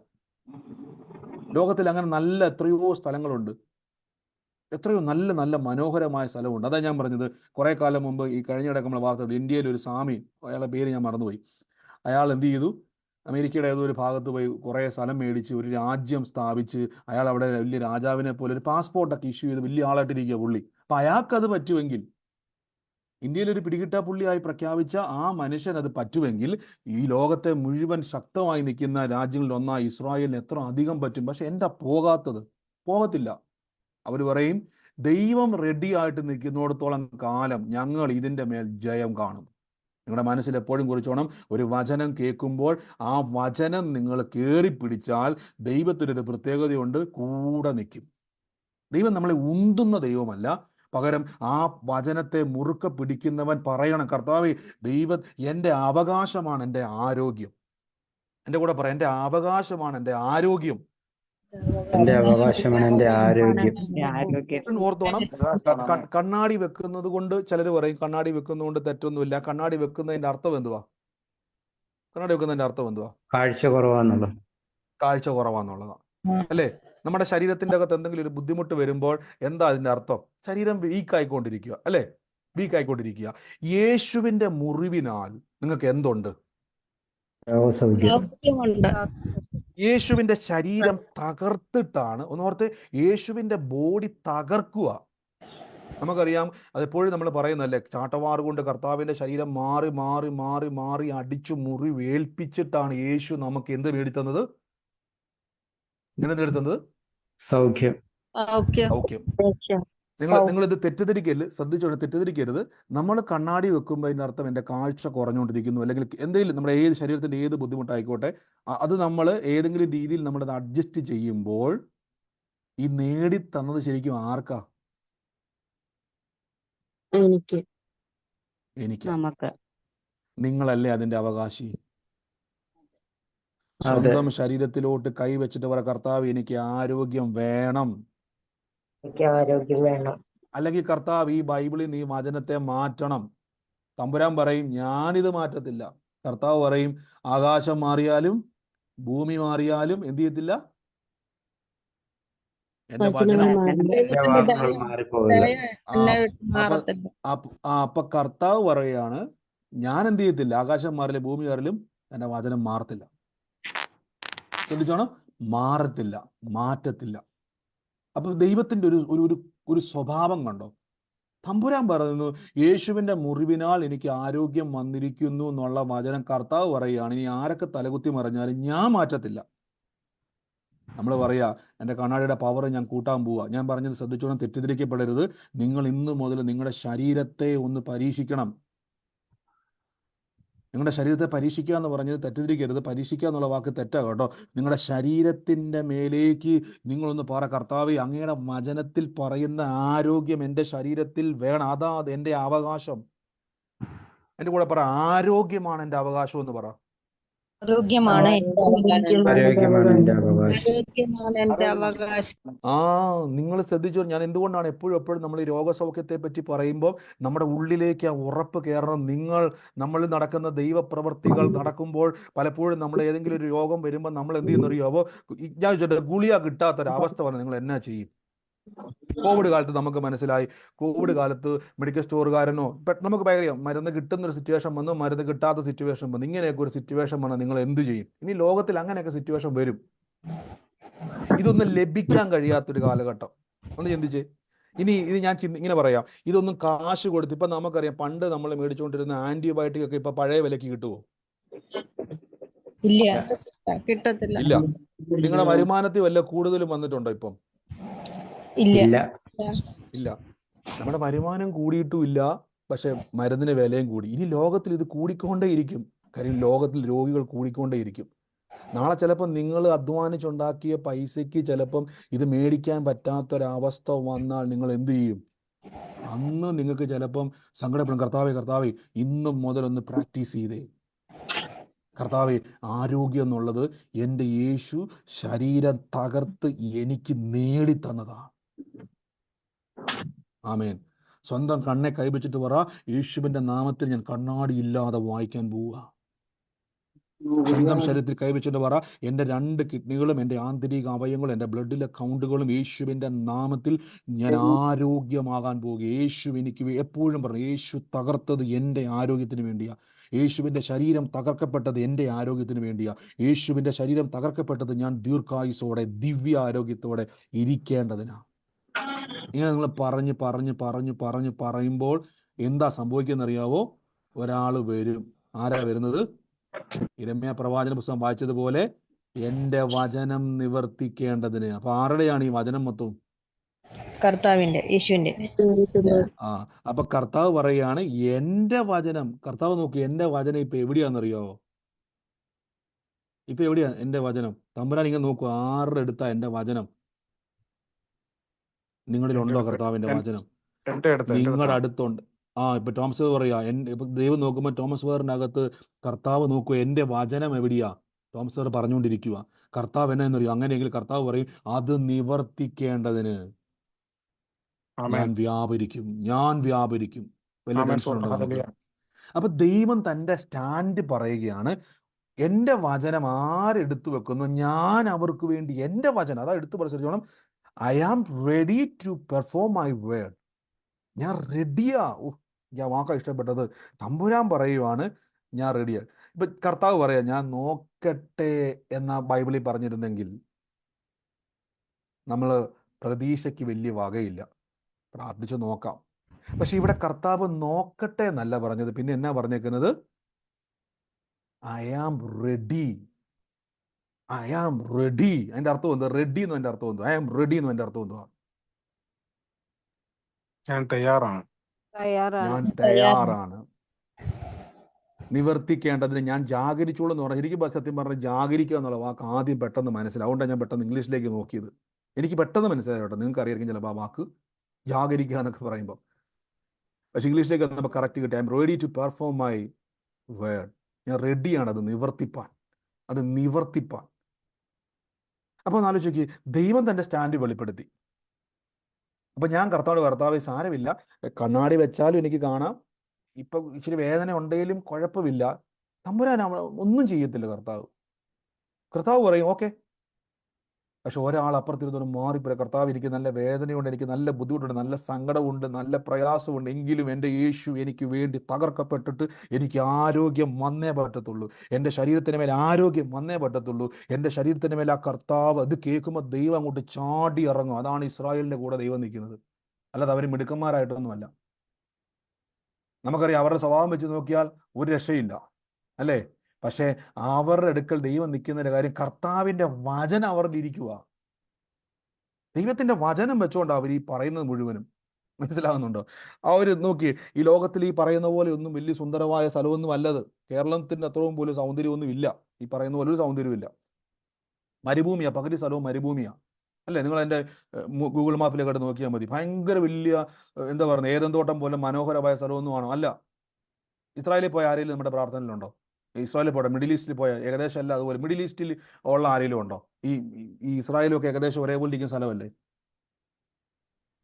അല്ലേ? ഞാൻ ഏകദേശം എൻ്റെ ബോർഡർ വരെ പോയിട്ടുണ്ട്. ബോർഡർ എന്ന് പറഞ്ഞാൽ ഒത്തിരി ദൂരമല്ല, പിന്നെയും ഒത്തിരി ദൂരമുണ്ട്. ഷീന സൗകര്യമൊക്കെ അവിടെയുള്ള. മിഡിൽ ഈസ്റ്റ് ഏകദേശം സൗദിയൊക്കെ അടുത്ത് വരും, അല്ലെങ്കിൽ സൗദിയിൽ നിന്ന് പിന്നെ അങ്ങോട്ട് വലിയ ദൂരമൊന്നുമില്ല, അല്ലേ? ഏകദേശം ഫുള്ള് കംപ്ലീറ്റ് മണലാരവ. ഞാൻ ചോദിച്ചോട്ടെ, ഇത് ഈ മണലും പിടിച്ചുകൊണ്ടിരിക്കുക എന്നെ കുറച്ച് സ്ഥലത്ത് എന്തെങ്കിലുമൊക്കെ കാണുമായിരിക്കും. എനിക്ക് സത്യം പറഞ്ഞാൽ ഞാൻ മിഡിൽ ഈസ്റ്റിൽ പോയിട്ട് എനിക്ക് വലിയ ബുദ്ധിമുട്ടായിരുന്നു. കാര്യം നമ്മുടെ നാട്ടിലെ പച്ചപ്പൊക്കെ കണ്ടിട്ട് ഞാൻ മിഡിൽ ഈസ്റ്റിൽ ചെന്നപ്പോൾ ഞാൻ കെട്ടിടങ്ങളൊക്കെ ഉണ്ട്. ഞാൻ മിഡിൽ ഈസ്റ്റിൽ പോയ സമയത്ത്, പ്രയറിന് വേണ്ടി പോയ സമയത്ത് എനിക്ക് ഭയങ്കര എന്തോ ബുദ്ധിമുട്ടായിരുന്നു. കാര്യം ഞാൻ എന്നോട് പറഞ്ഞിട്ടുള്ളൂ, രാത്രി ഒരു മരുഭൂമിയിൽ എൻ്റെ കൂടെ വണ്ടി ഓടിക്കാൻ വന്ന ആള് വഴി തെറ്റിപ്പോയിട്ട് മണിക്കൂറുകളോളം മരുഭൂമി കിടന്ന് കറങ്ങേണ്ടി വന്നു, വഴി തെറ്റിയിട്ട് രാത്രിയിൽ. എനിക്കത് കണ്ടപ്പോൾ തന്നെ വല്ലാത്തൊരവസ്ഥ. കാര്യം നമ്മുടെ നാട്ടിലൊരു പച്ചപ്പോ സ്ട്രീറ്റ് ലൈറ്റോ എന്തെങ്കിലുമൊക്കെ കണ്ട് നമുക്കൊരു കാണാനൊരു കുളിർമയുണ്ട്. പക്ഷേ കർത്താവിൻ്റെ വാക്തത്വം ഇവരുടെ അകത്തിരിക്കുന്നിടത്തോളം കാലം ദൈവത്തിന് അത് നിവർത്തിപ്പാതിരിക്കാൻ പറ്റത്തില്ല. മനസ്സിലായോ? ഈ ദിവസങ്ങളിൽ നിങ്ങൾക്ക് തീരുമാനിക്കാം ഏത് വേണം. ഞാൻ പറയുന്നത് മരുന്നോ മറ്റു കാര്യങ്ങളോ ഡോക്ടർമാരോ മെഡിക്കൽ സയൻസോ ഒന്നും തെറ്റാന്നുള്ളതല്ല. നമ്മുടെ മുമ്പിൽ ഒരു അവകാശം കിടപ്പുണ്ട്. പിടികിട്ടുന്നുണ്ടോ? ഒരു അവകാശം കിടപ്പുണ്ട്. അത് ആർക്കാ ഉള്ളത്? ഓ ബ്രദറെ, എനിക്കറിയത്തില്ല, ഞാൻ കുറേ പ്രാർത്ഥിച്ചു, എനിക്കത് കിട്ടുമോ ഇല്ലയോ എന്ന് എനിക്കറിയത്തില്ല. കർത്താവ് എനിക്ക് വേണ്ടി പ്രവർത്തിക്കുന്നത് എനിക്കറിയത്തില്ല. ഒരു കാര്യം നിങ്ങൾ ഉറപ്പിച്ചോണം, എൻ്റെ കൂടെ ഒന്ന് വ്യക്തിപരമായിട്ട് പറ. നിങ്ങളുടെ പേര് പറഞ്ഞിട്ട് പറ, മ്യൂട്ടൊന്നും മാറ്റണ്ട. നിങ്ങളുടെ പേര് പറഞ്ഞിട്ട് ഞാനാണ് അതിൻ്റെ അവകാശി. മനസ്സിലാവുന്നുണ്ടോ? കർത്താവ് ഈ ബൈബിളിൽ എല്ലാവരുടെയും പേരെഴുതാൻ ദൈവത്തിന് പറ്റും. പക്ഷെ അങ്ങനെ പേരെഴുതിയാൽ ഈ കോടാനുകോടി ആൾക്കാരുടെ ഈ ബൈബിൾ എങ്ങനെ നമുക്ക് ചുമന്നു നടക്കാൻ പറ്റും? അതുകൊണ്ട് കർത്താവ് പറഞ്ഞേക്കരുത് വിശ്വസിക്കുന്നവരെന്ന് പറഞ്ഞതിന്റെ കാര്യം മനസ്സിലായോ? എല്ലാവരുടെയും പേരെഴുതാൻ ദൈവത്തിന് ആഗ്രഹമുണ്ട്. അപ്പോസ്തലൻ അവരുടെ കൈ കഴച്ചു പോകും, അവരുടെ കൈ ഒടിഞ്ഞു പോകും. ചിലപ്പം എഴുതി എത്രയോ വരാൻ പോകുന്ന ജനറേഷന്റെ വരെ രോഗത്തെ യേശു വഹിച്ചിട്ടുണ്ട്. ദൈവം റെഡിയാണ്. നമ്മൾ ഇത് മനസ്സിലാക്കി പ്രാർത്ഥിക്കുമ്പോൾ രോഗം മാറിയില്ലേലും കർത്താവെ കുഴപ്പമില്ലെന്ന് പറയരുത്. രോഗം മാറാൻ വേണ്ടിയാണ് യേശു തകർക്കപ്പെട്ടത്. മനസ്സിലായോ? രോഗം മാറാൻ വേണ്ടിയാണ്. നമ്മൾ പറഞ്ഞ് പഠിക്കണം, ഇന്നു മുതൽ ശീലിക്കണം. സ്വന്തം ശരീരത്തിൻ്റെ മേൽ ഒന്ന് ടെസ്റ്റ് ചെയ്യണം. കർത്താവെ, എൻ്റെ ആരോഗ്യം കിട്ടാൻ വേണ്ടി യേശു തകർക്കപ്പെട്ടു. ഇത് പറയുമ്പോൾ ദൈവത്തിന് അവിടെ അടങ്ങിയിരിക്കാൻ പറ്റത്തില്ല. കർത്താവ് നോക്കും, എൻ്റെ വചനം ഇപ്പോൾ എവിടെയാ? ഒരാളിരുന്ന് പറഞ്ഞുകൊണ്ടിരിക്കുക. തമ്പുരാൻ ഇറങ്ങി വരും. കർത്താവ് ഇറങ്ങി വന്ന് നിങ്ങളത് വിട്ടുകൊടുക്കരുത്. അതുകൊണ്ടാണ് ഞാൻ ഇസ്രായേലിൽ നോക്കാൻ പറഞ്ഞത്. 2 ദിവസം പ്രാർത്ഥിച്ച് 3 ദിവസം പ്രാർത്ഥിച്ച്. ചിലർ പറയും, ബ്രദർ ഞാൻ കുറച്ച് നാളുകളായിട്ട് പ്രാർത്ഥിച്ച് കിട്ടുന്നില്ല. യേശുവിൻ്റെ നാമത്തിൽ പറ, ഇസ്രായേലിൻ്റെ ദൈവം എൻ്റെ ദൈവം. ആ ദൈവം എനിക്ക് വേണ്ടിയും പ്രവർത്തിക്കും. ആ ദൈവം എനിക്ക് വേണ്ടിയും ഇറങ്ങി വന്ന് ഈ വചനം കേട്ടതുപോലെ പെർഫോം ചെയ്യും, നിവർത്തിപ്പാൻ സഹായിക്കും. നമുക്ക് ഒരുമിച്ച് പ്രാർത്ഥിക്കാം. എല്ലാവരും എൻ്റെ കൂടെ ഒന്ന് പ്രാർത്ഥിച്ച്. എൻ്റെ കൂടെ എപ്പോഴും ഓർത്തോണം, ഞാൻ അവകാശിയ. ഹല്ലേലൂയ. മുടിയൻ പുത്രൻ്റെ ചേട്ടൻ പറഞ്ഞൊരു വാക്കുണ്ട്, അപ്പാ നീ എനിക്ക് നിന്റെ മുടിയൻ പുത്രൻ തിരിച്ചു വന്നപ്പോൾ അവന് കാളയെ അറുത്ത് വലിയൊരു വിരുന്ന് കൊടുത്തു. മൂത്ത മകൻ ചോദിച്ചു, അപ്പാ ഇന്നേ വരെ നീ എനിക്കൊരു കാളയെ അറുത്ത് സുഹൃത്തുക്കളോടൊപ്പം സന്തോഷിക്കാൻ തന്നിട്ടില്ലോ എന്ന് വെച്ചപ്പോൾ അപ്പം പറഞ്ഞൊരു വാക്ക് എന്നാണെന്നറിയാവോ? എന്നെ ഓർക്കുന്നുണ്ടോ വാക്ക്? മകനെ, നീ എപ്പോഴും എന്നോട് ഉണ്ടായിരുന്നല്ലോ. എനിക്കുള്ളതെല്ലാം നിനക്കുള്ളതാണ്. ആമേ, നീ എപ്പോഴും എൻ്റെ കൂടെ ഉണ്ടായിരുന്നു. ഇതെല്ലാം നിനക്ക് വേണേ എന്ത് ചെയ്യായിരുന്നു? ആ കാളയെ അഴിച്ചുകൊണ്ട് പോയി അതിനെ നിനക്കും നിന്റെ സുഹൃത്തുക്കൾക്കും ഉപയോഗിക്കായിരുന്നു. നീ എന്നോട് പരാതി പറഞ്ഞിട്ട് കാര്യമില്ല. ഈ ദിവസങ്ങളിൽ പറ, കർത്താവേ, ഞാൻ എന്തിനാ ഈ വചനമെല്ലാം കേൾക്കുന്നത്? നിങ്ങളതോട് ചോദിക്കണം. ഇതെല്ലാം എന്നെ കേൾപ്പിച്ചിട്ട് കർത്താവേ, എനിക്കിത് കാണണം, ആരോഗ്യം കാണണം, സൗഖ്യം കാണണം. അങ്ങനെ ഒന്ന് പ്രാർത്ഥിച്ചു നോക്കി. അങ്ങനെ ഒന്ന് നിങ്ങളൊന്ന് നിന്ന് നോക്കി. ഇസ്രായേൽ ശ്രദ്ധിച്ചു. ഇസ്രായേൽ ഇന്ന് വരെ കർത്താവേ ഞങ്ങൾക്ക് വാഗ്ദത്തം കിട്ടണേ എന്ന് പറഞ്ഞ് കിട്ടിച്ചിട്ടില്ല. നിങ്ങൾ മുഴുവൻ മകനെ നോക്കിയോ, അവരുടെ മൈൻഡ് സെറ്റപ്പ് നോക്കിക്കേ. അവരങ്ങനെയാണോ? ഓരോ യുദ്ധം വരുമ്പോഴേക്കും നിങ്ങൾ യൂട്യൂബിലൊക്കെ വീഡിയോ നോക്കിയാൽ എൻ്റെ ദൈവമേ കർത്താവേ ഹോവേ ഞങ്ങൾക്ക് ഈ രാജ്യം തരണേന്നല്ല, അവരതിനു വേണ്ടി ജാഗരിക്കുകയാ, തയ്യാറെടുക്കുക, വിട്ടുകൊടുക്കത്തില്ല. സൈന്യങ്ങളുടെ ഹോവ ഞങ്ങളുടെ കൂടെയുണ്ട്, ഞങ്ങൾക്ക് വേണ്ടി അവൻ അങ്ങനെ പറഞ്ഞുകൊണ്ട് അവർ ഓരോന്നും സ്റ്റാൻഡ് ചെയ്യുന്നത്. അവർക്ക് ചിലപ്പോൾ ഒത്തിരി നമ്മൾ നോക്കിയ കുറവുകൾ കണ്ടേക്കാം, പക്ഷെ അവരുടെ മൈൻഡ് സെറ്റപ്പ് നോക്കണം. ഞങ്ങൾ ഇറങ്ങിയാൽ ദൈവം ഇറങ്ങും. കാര്യം ഇത് ദൈവത്തിന്റെ പ്രോമിസാ. നമ്മുടെ മനോഭാവം കുഴപ്പമൊന്നുമില്ല. കർത്താവ് എങ്ങനെയും സൗഖ്യമാക്കണം, എങ്ങനെയും ഒന്നല്ല, യേശു മുറിവേറ്റത് എൻ്റെ ആരോഗ്യത്തിന് വേണ്ടിയാണ്. അങ്ങനെ ഒന്ന് പ്രതികരിച്ച് ഈ ദിവസങ്ങളൊന്ന് പ്രതികരിച്ച് ഞാൻ പറയുന്ന അത്ഭുതകരമായ മാറ്റം. ബ്രദറെ, വയസ്സാം കാലത്ത് അങ്ങനെയൊക്കെ ഉള്ളതാ, ബ്ലഡിലെ കൗണ്ടുകൾ അങ്ങോട്ടും ഇങ്ങോട്ടൊക്കെ മാറുമോ. ഞാൻ വീണ്ടും പറയാം, ഏത് പ്രായം ഇവിടെ വിഷയമല്ല, പ്രായം വിഷയമല്ല, ഏത് പ്രായക്കാരനും അവകാശമാണ്. ഞാൻ വീണ്ടും പറയാം, ഒരു കുടുംബത്തിൽ ഒരപ്പന്റെ മകൻ പ്രായമായെന്ന് പറഞ്ഞുകൊണ്ട് അവൻ അവകാശം കിട്ടാതിരിക്കുമോ? ഇല്ല. അവകാശം എന്നുള്ളത് പ്രായമായിട്ട് ബന്ധമില്ല. ഈ പ്രായത്തിലേക്ക് ഇനി എന്നാ സൗഖ്യമാകാന്, ഈ പ്രായത്തിലേക്ക് എന്നാ സൗഖ്യമാണ്? നീ വീണ്ടും പറയുന്നു, അവകാശവും പ്രായമായിട്ട് ഒരു ബന്ധവുമില്ല. ഇന്ന പ്രായക്കാരന് മാത്രമേ അവകാശമുള്ളെന്നുള്ളതല്ല. അപ്പന്റെ വചനത്തിന്, ഈ വചനത്തിന് മുഴുവൻ അവകാശം നിങ്ങൾ അവിടെ പ്രായപരിധിയില്ല, ജെൻഡർ കൊടുത്തിട്ടില്ല. ആരാണോ ഏറ്റെടുക്കുന്നത് അവർക്ക് വേണ്ടി ജാഗരിക്കുന്ന ഒരു ദൈവം ഉണ്ട്. എൻ്റെ കൂടെ പറഞ്ഞോട്ടെ, ആരോഗ്യം എൻ്റെ അവകാശമാണെന്ന് പറ.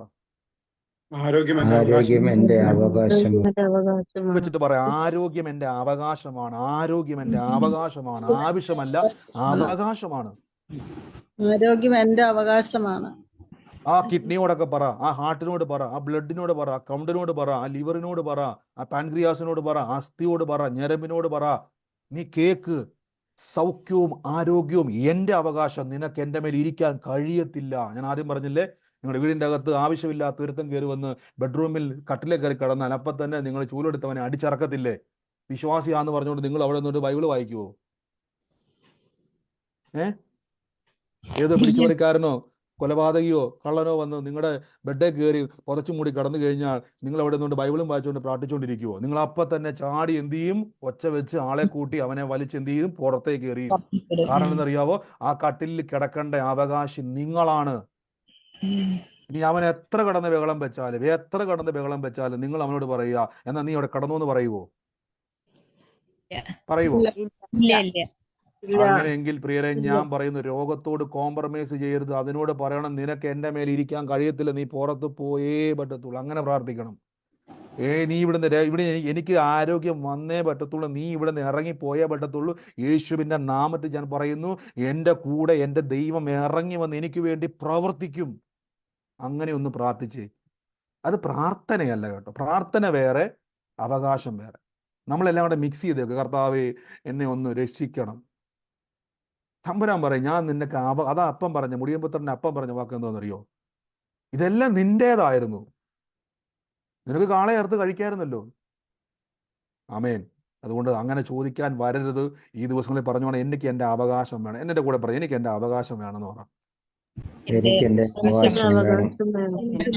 ദൈവത്തിന് അങ്ങനെ പറയുന്നവരെ ഇഷ്ടം. ദൈവത്തിന് അങ്ങനെ പറയുന്നവരെ ഭയങ്കര ഇഷ്ടമാണ്. അതെന്നാ ബ്രദറെ അങ്ങനെ പറയാൻ കാരണം? പഴയ നിയമത്തിലെ യാക്കോബിനെ പഠിച്ചാൽ മതി. യാക്കോബ് പറഞ്ഞൊരു വാക്ക് എന്നെ നാർക്കിൽ ഓർമ്മയുണ്ടോ? യാക്കോബ് പറഞ്ഞ വാക്ക് ഓർമ്മയുണ്ടോ? ദൈവത്തെ വട്ടം പിടിച്ചിട്ട് എന്നാ പറഞ്ഞത്? അനുഗ്രഹിക്കാതെ വിടുകയില്ല. എന്നെ അനുഗ്രഹിച്ചിട്ടല്ലാതെ. അപ്പൊ ദൈവം എന്നാ പറഞ്ഞത്? അഹങ്കാരി, നീ എന്നോട് ചോദിക്കാറായെന്നാണ് ചോദിച്ചത്. ദൈവത്തോടും ആണോ? മനുഷ്യരോടും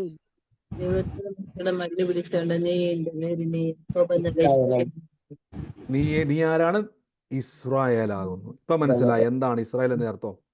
മല്ല് പിടിക്കുന്നവൻ. നിങ്ങൾ അപ്പൊ നിങ്ങൾ രോഗത്തോട് മല്ല് പിടിക്ക്, നീ ഇറങ്ങിപ്പോയേ പറ്റത്തുള്ളൂ. കാര്യം എനിക്ക് എൻ്റെ കൂടെ ദൈവമുണ്ട്. എനിക്ക് കർത്താവ് എനിക്ക് ആരോഗ്യം കിട്ടിയേ പറ്റത്തുള്ളൂ. കാരണം ഞാൻ ഈ യേശു ക്രിസ്തു എനിക്ക് വേണ്ടി തകർക്കപ്പെട്ടത് എൻ്റെ ആരോഗ്യത്തിന് വേണ്ടിയാണ്. മല്ല് പിടിക്കണം. ദൈവത്തിന് ഇഷ്ടമാണ്. അല്ലെങ്കിൽ ദൈവത്തിന് ഇഷ്ടമല്ല, അങ്ങനെ മല്ല് പിടിക്കുന്ന ദൈവത്തിന് ഇഷ്ടമല്ലെങ്കിൽ യാക്കോബിനെ ഒരൊറ്റ തൊഴുകി കർത്താവ് തീർപ്പിച്ചേനെ. അഹങ്കാരി, നീ എന്നോട് പട്ടം പിടിക്കാറായോ? ഒന്ന് ആലോചിച്ച് നോക്കി. അവിടെ എഴുതിയേക്കുന്നത് ആദ്യം ദൂതൻ എന്ന് പറഞ്ഞ് 2 ദൈവം എന്ന് പറയുന്നുണ്ട്. വട്ടം പിടിച്ചേക്കുക. യാക്കോബ് വട്ടം പിടിച്ച ദൈവത്തെ കിട്ടുമോ? പോട്ടെ, ഒരു ദൂതനെ കിട്ടുമോ? ഒരൊറ്റ തൊഴിച്ചാൽ തെറിച്ചു പോകും. പക്ഷെ തമ്പുരാൻ തൊഴിച്ചില്ല. കർത്താവ് ഒന്ന് വിരലിൽ ഒടിച്ചാൽ യാക്കോബ് തെറിച്ച് കാട്ടിൽ പോയി കിടക്കും. യാക്കോബിന്റെ ഒരു ഫോസിൽ പോലും കിട്ടത്തില്ല, മൊത്തം തീർന്നു പോകും. തമ്പുരാനെ തൊഴിക്കാഞ്ഞത്? നല്ല വല്ല മനുഷ്യനുമാണോ യാക്കോബ്? നോക്കിയാ ഒന്നുമല്ല. പക്ഷെ യാക്കോബ് വട്ടം പിടിച്ചപ്പോൾ, അവൻ മല്ലി പിടിച്ചപ്പോൾ ദൈവത്തിന് ഇഷ്ടമായി. കാര്യം ഇതേപോലെ ഒരു ഇസ്രായേലിനെ ദൈവം ആഗ്രഹിക്കുന്നത്. അതുകൊണ്ടാണ് ഇസ്രായേൽ എപ്പോഴും പിതാക്കന്മാരെ ഉയർത്തിക്കൊണ്ട് വരുന്നത്. നിങ്ങൾ നോക്കിയാൽ മതി, യേശുവിന്റെ കാലഘട്ടത്തിൽ അവരെപ്പോഴും കാര്യം എന്തൊക്കെയാണ്, അവർ പിതാക്കന്മാരെ പുറകെ പോകും. കാര്യം അവർക്കൊരു മുമ്പിൽ വെച്ചിട്ടുള്ളൊരു പ്രോമിസ് എങ്ങനെ പ്രാപിച്ച്, അത് നമ്മൾ എബ്രായ ലേഖനം വായിക്കുമ്പോൾ അറിയാൻ പറ്റും. ഈ ദിവസങ്ങളിൽ മല്ലി പിടിക്കുക, എനിക്ക് ആരോഗ്യം കിട്ടിയേ പറ്റത്തുള്ളൂ. ഞാൻ എൻ്റെ ദൈവത്തിൽ. എത്ര പേര് ബൈബിളിൽ വിശ്വസിക്കുന്ന ആൾക്കാരുണ്ട്? വചനത്തിൽ വിശ്വസിക്കുന്ന എത്ര പേരുണ്ട്? ആമേൻ. സ്തോത്രം. ഹല്ലേലൂയ. ആമേൻ. സ്തോത്രം.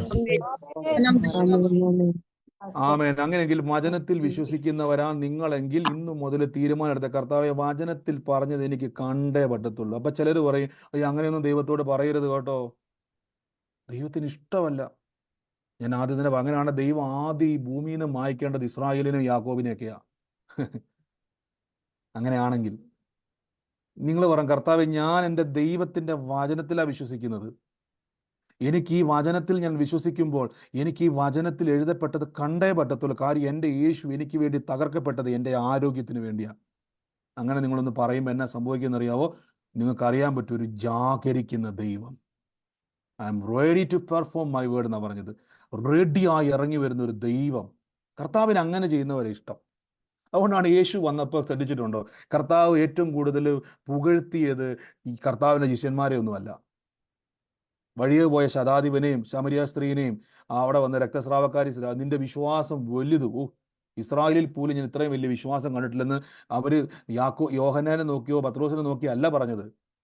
പിടിച്ചടക്കാൻ നിൽക്കുന്നവരെയാ, അവകാശം നേടിയെടുക്കാൻ നിൽക്കുന്നവരെ നോക്കിയിട്ട് കർത്താവ് പറഞ്ഞത്. അപ്പം തന്നെ നിങ്ങൾക്ക് മനസ്സിലാക്കണം ദൈവത്തിൻ്റെ ഒരു സ്വഭാവം. ബൈബിള് നമ്മളെ കാണിക്കുക ദൈവത്തിൻ്റെ ഒരു സ്വഭാവം. നിങ്ങൾ കോംപ്രമൈസ് ചെയ്യുവാണെങ്കിൽ നിങ്ങളുടെ കൂടെ ദൈവം നിൽക്കത്തില്ല. ബൈബിളിൽ നോക്കിയാൽ മതി. ബ്രദറെ, ഞാനിപ്പോൾ ഉദാഹരണം എപ്പോഴും കണ്ണാടി പറഞ്ഞുകൊണ്ട് തെറ്റിരിക്കില്ല കേട്ടോ, ഉദാഹരണം പറഞ്ഞു. ഇപ്പം കുഴപ്പമൊന്നുമില്ല ബ്രദറെ, കണ്ണാടി വെക്കുന്നുണ്ട്, ഇപ്പം എല്ലാം കാണാൻ പറ്റും. തമ്പുരാൻ പറഞ്ഞു ഓക്കെ ആയിക്കോട്ടെ, പക്ഷെ കർത്താവേ എനിക്കിതൊന്നും ഇല്ലാതെ നന്നായിട്ട് നീ കാണണം, എനിക്കിതിൻ്റെ സഹായമില്ലാതെ. കാര്യം എൻ്റെ യേശു മുറിവേറ്റത് എൻ്റെ കണ്ണിനും കൂടെ വേണ്ടിയാ, എൻ്റെ യേശു മുറിവേറ്റത് എൻ്റെ കിഡ്നിക്കും കൂടെ വേണ്ടി. അങ്ങനെ തന്നെ പറയണം. എനിക്ക് ആരോഗ്യം വേണം, എനിക്ക് ആരോഗ്യം വേണം. വചനത്തിൽ പറയുന്നത് എനിക്ക് വേണം. മല്ല് പിടിക്കുക. മല്ല് പിടിക്കുമ്പോൾ നിങ്ങൾ ഓർക്കും, നമ്മുടെ പിശാചും മനസ്സും വന്നിട്ട് പറയും, അഹങ്കാരി ആയിക്കോട്ടെ, നീ എന്നെ അങ്ങനെ വട്ടം പിടിച്ച തൊഴിക്കാത്തൊരു കർത്താവിനെ ഞാൻ കണ്ടത്. യാക്കോബിനെ തൊഴിച്ചില്ലെങ്കിൽ എന്നെയും ദൈവം തൊഴിക്കത്തില്ല, യാക്കോബിനെ ദൈവം ആട്ടിപ്പായിച്ചില്ലെങ്കിൽ എന്നെ ആട്ടിപ്പായിക്കത്തില്ല. അത് മനസ്സിൽ കണ്ടുകൊണ്ട് എൻ്റെ ദൈവത്തിന് ഇഷ്ടമാണ് അങ്ങനെ ചെയ്യുന്നത്. അവകാശം പ്രാപിക്കുന്നവരെ ദൈവത്തിന് ഇഷ്ടമാണ്, അവകാശം പിടിച്ചുപിടിക്കുന്നവരെ ദൈവത്തിന് ഇഷ്ടമാണ്. ഹല്ലേലൂയ. അപ്പൊ കർത്താവിന് നമുക്ക് പ്രാർത്ഥിക്കാം ഈ സമയത്ത്. ഈ ഈ ഈ ഈ ഈ നിങ്ങൾ തീരുമാനമെടുത്ത്, കർത്താവേ ഞാൻ എൻ്റെ രോഗസൗഖ്യത്തിൻ്റെ സാക്ഷ്യം പറയും, ഞാൻ എൻ്റെ വാക്തത്വങ്ങളുടെ സാക്ഷി. ഇന്ന് മുതൽ ഞാൻ ബൈബിൾ ആ വാക്തത്വം മൊത്തം അങ്ങോട്ട് എടുത്ത് പറയാൻ തുടങ്ങാൻ പോവുക, റെഡിയാകാൻ പോവുക എന്ന് പറയുന്നവരുണ്ടെങ്കിൽ ഒരു ആമേൻ പറഞ്ഞ് ആമേൻ. സ്തോത്രം. ഹല്ലേലൂയ. കാണാൻ പോവുക. ഞാൻ ഇങ്ങനെ ചിന്തിച്ച് എൻ്റെ ഉള്ളിൽ വന്നൊരു ചോദ്യം, അത് നിങ്ങളോട് ഞാൻ ഷെയർ ചെയ്ത കേട്ടോ. കുറേ കാലം മുമ്പ് അയാൾ ചോദിച്ച ചോദ്യം നല്ലൊരു ചോദ്യമായിരുന്നു. കോവിഡിന് മുമ്പാണ് എനിക്ക് തോന്നുന്നത്, ഞാനത് പറഞ്ഞ് പ്രാർത്ഥിക്കും കേട്ടോ. കോവിഡിന് മുമ്പാണ് എനിക്ക് തോന്നുന്നത്, ഒരു ഫേസ്ബുക്ക് സ്റ്റാറ്റസ് ഒരു കമൻറ്റ് കണ്ടത്. അദ്ദേഹം ഇങ്ങനെ എഴുതി വച്ചിരിക്കുന്നത്, നാളെ നമുക്ക് ഈ സുവിശേഷം ഇന്ന് പ്രാർത്ഥനയും സുവിശേഷവും കിട്ടാത്തൊരു കാലഘട്ടം വന്നാൽ എന്തു ചെയ്യും? അന്ന് ആൾക്കാർ അതിന് മൈൻഡ് പോലും ചെയ്തില്ല. പക്ഷെ കോവിഡ് കാലത്ത് ആൾക്കാരെല്ലാം വെപ്രാളപ്പെട്ടു, പ്രാർത്ഥനയോടെയാ. അന്ന് പ്രാർത്ഥനയില്ല, ഒന്നുമില്ലാതെ മനുഷ്യൻ വട്ടപ്പെട്ടു. അപ്പൊ ഇങ്ങനെയുള്ള കാലഘട്ടങ്ങൾ, നാളെ നിങ്ങൾക്ക് മരുന്ന് മേടിക്കാൻ പറ്റാത്തൊരു സിറ്റുവേഷൻ വന്നാൽ എന്ത് ചെയ്യും നിങ്ങൾ? മരുന്നിന് വില കൂടി, മരുന്നിന് വില കൂടി, വചനം ഹൃദയത്തിൽ ഉണ്ടാവും. അപ്പൊ ഇന്ന് ആ വചനം നിങ്ങൾ ഇന്ന് മുതൽ നിങ്ങളുടെ ശരീരത്തിൽ, നമ്മുടെ ഒരു കുഴപ്പമാണ്, നമ്മൾ മറ്റൊരാളുടെ പ്രാർത്ഥനയ്ക്ക് വേണ്ടി എപ്പോഴും കാത്തിരിക്കും. നിങ്ങൾ നിങ്ങളുടെ ശരീരത്തെ, നിങ്ങളുടെ ജീവിതത്തെ നോക്കി ഒന്ന് സ്റ്റാർട്ട് ചെയ്യും. ഒന്നാലോചിക്കും. ഞാൻ ആലോചിക്കാം, ഇതെല്ലാം സൗജന്യമായിട്ട് വന്നേക്കും, ഒരു പൈസ പോലും മുടക്കണ്ട. നമുക്കൊരു ആന്റിബയോട്ടിക് മേടിക്കണമെങ്കിൽ എന്തോരം പൈസ വേണം, എന്തോരം ഇനി അങ്ങോട്ട് കൂടത്തെ. ഇതിൻ്റെയൊക്കെ മരുന്ന് കമ്പനിക്കാർ ഇത് കൂട്ടത്തേ ഉള്ളൂ, അതിനുള്ള റേറ്റ് കുത്തനെ കൂടത്തേ ഉള്ളൂ. കാര്യം മനുഷ്യൻ രോഗിയായിക്കൊണ്ടിരിക്കുക. നമുക്കിങ്ങനെ ഒരു അനുഗ്രഹം കിടക്കുക എന്ന് ഓർത്തോണം, അവകാശം കിടക്കുക. പറയണം, ശരീരത്തിൽ കൈവച്ചിട്ട് പറ, ഇന്ന് അതിനു വേണ്ടി തന്നെ നിങ്ങളൊന്ന് ജാഗരിച്ച്, നിങ്ങളൊന്ന് റെഡിയാക്കുക. എല്ലാ ദിവസവും രാവിലെ എണീറ്റിട്ട് കൈ വെച്ചിട്ട് പറയണം, എനിക്ക് ആരോഗ്യം വേണം. എൻ്റെ ആന്തരിക അവയവത്തിൽ എന്നാ പ്രശ്നമൊന്നും, എനിക്ക് സ്കാൻ റിപ്പോർട്ട് വായിച്ചിട്ട് മെഡിക്കൽ റിപ്പോർട്ട് വെച്ച് എനിക്ക് പക്ഷേ എന്തോ സംഭവമാണെന്ന് മനസ്സിലായി, രോഗമാണെന്ന് മനസ്സിലായി, ഈ രോഗത്തിന് ചികിത്സ ഉണ്ടോ ഇല്ലെന്ന് എനിക്ക് അറിയത്തില്ല, ഇനി അതിൻ്റെ പുറകെ പൈസ മുടക്കാൻ എൻ്റെ പൈസ ഇല്ല. പക്ഷെ സൗജന്യമായിട്ട് യേശു എനിക്ക് വേണ്ടി തകർക്കപ്പെട്ട ഒരു മുറിവേറ്റ സൗഖ്യം എനിക്കുണ്ട്. കർത്താവെ, എനിക്കത് വേണം. ഞാൻ വചനത്തിൽ വിശ്വസിക്കുന്നു, ദൈവത്തിൽ വിശ്വസിക്കുന്നു, എൻ്റെ ദൈവം എനിക്ക് വേണ്ടി പ്രവർത്തിക്കുമെന്ന് വിശ്വസിക്കുന്നു. ആ കർത്താവ് എന്നെ കാണുന്നത്, എനിക്കത് വേണം, എനിക്ക് ആരോഗ്യം വേണം, എനിക്ക് അങ്ങനെ ഒന്ന് പറഞ്ഞ് പ്രാർത്ഥിച്ചേ ലഭിക്കും. ഒരുമിച്ച് പ്രാർത്ഥിക്കും. സ്വർഗീയ നല്ല പിതാവ്, ഈ ദിവസങ്ങളിൽ രോഗസൗഖ്യം മാത്രമല്ല, ഈ ദിവസങ്ങളിൽ നമ്മൾ അവകാശങ്ങളെ വീണ്ടും പൊടിതട്ടിയെടുക്കാൻ വേണ്ടി പോവാണ്. ഇനിയും നമ്മൾ അവകാശങ്ങളെ പറ്റി കേൾക്കാൻ പോകണം. നമ്മളത് കാണും, നമ്മളത് അനുഭവിക്കും, നമ്മുടെ ജീവിതത്തിൽ അത് പ്രവർത്തിക്കും. യേശു ജീവിക്കുന്നതുകൊണ്ട് നമ്മുടെ മേൽ അത് സംഭവിക്കും. ഒരുമിച്ച് പ്രാർത്ഥിക്കുന്നു. സ്വർഗീയ നല്ല പിതാവേ, അനുഗ്രഹിച്ച് പ്രാർത്ഥിക്കുന്നു. കർത്താവേ, ഇന്ന് അവകാശങ്ങളെ നേടിയെടുക്കുക എന്നുള്ളതല്ല, അവകാശങ്ങൾ നേടിത്തരുന്ന, ജാഗരിക്കുന്ന ഒരു ദൈവം ഉണ്ടെന്ന് നമ്മൾ ഇന്ന് ആലോചന, ഇന്നത്തെ വചന ആലോചന അതാ. ആ വചനത്തെ എനിക്ക് നേടിത്തരുന്ന ഒരു ദൈവം വ്യാപരിക്കുന്നുണ്ട്. റെഡിയായി നിൽക്കുന്ന ഒരു ദൈവമുണ്ട്. കർത്താവെ, അങ്ങ് റെഡിയാണെങ്കിൽ ഇന്ന് മുതൽ ഞാൻ കോംപ്രമൈസിന്റെ പരിപാടി നിർത്തി ഇസ്രായേലിനെ പോലെ ഞാൻ റെഡിയായിട്ട് നിൽക്കുക. കർത്താവ് എൻ്റെ കൂടെ ഉണ്ടല്ലോ, പിന്നെ എന്നെ പേടിക്കാനാ? നിങ്ങൾ ആലോചിച്ചു, ലോകത്തിലെ സകല മനുഷ്യരെതിരെ നിന്നാലും ഇസ്രായേലിനെ മൈൻഡ് ചെയ്യത്തില്ല അവർ. ഞാൻ അവരെ പൊക്കി പറയുകയല്ല, അവരൊരു ക്വാളിറ്റി ഞാൻ പറയുവാണ്. അവരുടെ കോൺഫിഡൻസ് എന്നറിയോ? സൈന്യങ്ങളുടെ യഹോവ. നിങ്ങൾ ശ്രദ്ധിച്ചാൽ മതി. ഇനി ലോക പോലീസിന് അറിയപ്പെടുന്ന അമേരിക്കനെതിരായാൽ പോലും, റഷ്യ എതിരായാലും, സകല രാജ്യങ്ങളെതിരായാലും അവർ പിന്മാറത്തില്ല. കാര്യം അവർക്ക് വലിയൊരു ഒരു സപ്പോർട്ടുണ്ട്. മനുഷ്യന്റെ സപ്പോർട്ടല്ല, രാജ്യത്തിന്റെ സപ്പോർട്ടല്ല, ദൈവത്തിന്റെ സപ്പോർട്ട്. ഇതാണ് അവരുടെ ബലം. അവകാശം ഞാൻ നേടും. യേശുവിൻ്റെ നാമത്തിൽ പ്രാർത്ഥിക്കുന്നപ്പോൾ 2024 ഈ മാസം കർത്താവേ, ഞങ്ങൾ ഒറ്റ വാക്തത്വം പോലും വിട്ടുകളയത്തില്ല. എല്ലാത്തിനെയും ഇട്ട് ഞങ്ങൾ അവകാശം പ്രാപിക്കും. എല്ലാത്തിൻ്റെ മേൽ ഞങ്ങൾ ജയം കാണും. ഈ 2024 ഞങ്ങളെ വിട്ടു കൊടുക്കത്തില്ല. ഇതിൻ്റെ മേൽ ജയം കാണും. പ്രാർത്ഥിക്കുന്നു, അനുഗ്രഹിക്കുന്നു യേശുവിൻ്റെ നാമത്തിൽ. ഈ സമയത്ത് കർത്താവെ, പ്രാർത്ഥനാ വിഷയത്തിൽ ഭാരപ്പെടുന്നവരുണ്ട്, അവർക്കെല്ലാം വേണ്ടി ഞങ്ങൾ പ്രാർത്ഥിക്കുന്നു. ഈ ദിവസങ്ങളിൽ രോഗികളായി ഭാരപ്പെടുന്നവരോട് ഞങ്ങൾ സഹതാപം കാണിക്കുവല്ല, അവകാശത്തിൻ്റെ മേൽ ജയത്തെ കാണാൻ പോവുകയാണ്. തിരിച്ചറിഞ്ഞോണം, എൻ്റെ ദൈവം എൻ്റെ കൂടെ നിന്ന് എനിക്ക് വേണ്ടി പ്രവർത്തിക്കും. ആവശ്യമില്ലാത്ത ചിന്തകളൊക്കെ ഇറക്കി വിട്. ആവശ്യമില്ലാത്ത ചിന്തകളാണ് നമ്മളെ പലപ്പോഴും ഞെരുക്കുകയും നമ്മളെ ഭയപ്പെടുത്തുകയും ചെയ്തത്. ഇല്ല, ആരോഗ്യം ദൈവം, ചിലർ പറയത്തില്ല, കർത്താവേ നിനക്ക് മനസ്സുണ്ടേ എന്നെ സൗഖ്യമാക്കണമേ. തമ്പുരാൻ പറയും, നിന്റെ അവകാശമായി ഞാൻ നിനക്ക് തന്നു കഴിഞ്ഞു. യേശു എന്ന് മുറിവേറ്റോ നിന്റെ മേലെ അവകാശം വന്നിരിക്കുന്നു. ഇനി ഞാനൊന്നും ചെയ്യത്തില്ല, നീ ആ അവകാശത്തെ പിടിച്ചോണം. തമ്പുരാൻ അത് നിന്റെ മേൽ സീൽ ചെയ്ത് തരും. ഇപ്പോൾ ഞങ്ങൾ ഇതിനെ സീൽ ചെയ്യുന്ന. അപ്പോൾ ആരോഗ്യം ആ ശരീരത്തിലൂടെ കൈവച്ചിട്ട് പറയാം, എൻ്റെ അസ്ഥികൾ ആരോഗ്യം പ്രാപിക്കുക, എൻ്റെ ആന്തരിക അവയവങ്ങളുടെ മേൽ ആരോഗ്യം വ്യാപരിക്കുക, എൻ്റെ ബ്ലഡിൻ്റെ മേൽ ആരോഗ്യം വ്യാപരിക്കുക, എൻ്റെ ശരീരത്തിൻ്റെ കൗണ്ടുകളുടെ മേൽ പുതിയ അവയവങ്ങൾ സൃഷ്ടിക്കപ്പെടുക. കാര്യം ആരോഗ്യം, എനിക്ക് ആരോഗ്യം വേണം. ബൈബിളിൽ പറയുന്നു, യേശു തകർക്കപ്പെട്ടു, ഞാൻ ആരോഗ്യമായി. യേശു തകർക്കപ്പെട്ടു, എനിക്ക് സൗഖ്യം വന്നു. യേശു തകർക്കപ്പെട്ടു, ഞാൻ ജീവനും ദീർഘായുസ്സും എൻ്റെ മേൽ വന്നിരിക്കുന്നു. അനുഗ്രഹിച്ച് പ്രാർത്ഥിക്കുന്നു. ഈ ദിവസം കർത്താവേ, സാമ്പത്തിക ഞെരുക്കത്തിനോട് കൽപ്പിക്കുന്നു, ഇതല്ല എൻ്റെ അവകാശം. എൻ്റെ അവകാശം ഉയർച്ചയും വാരി വീതറി കൊടുക്കുന്നതാണ്. അപ്പം നന്മയാണ്, അനുഗ്രഹമാണ്. ഈ ദിവസങ്ങളിൽ ഞങ്ങൾ പ്രാർത്ഥിക്കുന്നത്. അപ്പം അനുഗ്രഹത്തിൻ്റെ വാതിൽ തുറന്നു വരട്ടെ, നന്മയുടെ വാതിൽ തുറന്നു വരട്ടെ. എല്ലാ ഞെരുക്കങ്ങളും മാറിപ്പോട്ടെ. ഒരുമിച്ച് ഞങ്ങൾ ഇന്ന് പ്രാർത്ഥിച്ച് അനുഗ്രഹിക്കുന്നു. എൻ്റെ യേശുവേ, അങ്ങ് പ്രിയമക്കളെ സഹായിക്കുന്നല്ലോ, അങ്ങ് പ്രിയമക്കളെ അനുഗ്രഹിക്കുന്നല്ലോ. അവർ ഈ ദിവസങ്ങളിൽ അവരുടെ വിഷയങ്ങൾ, ആ വിഷയത്തിൻ്റെ മേലെ അവർ കുടുങ്ങി പോകത്തില്ല, തകർന്നു പോകത്തില്ല. എൻ്റെ കൂടെ പറഞ്ഞാൽ ഉയർച്ച തന്നെ പ്രാപിക്കുന്നവർ. ഉയർച്ച തന്നെ അപ്പൊ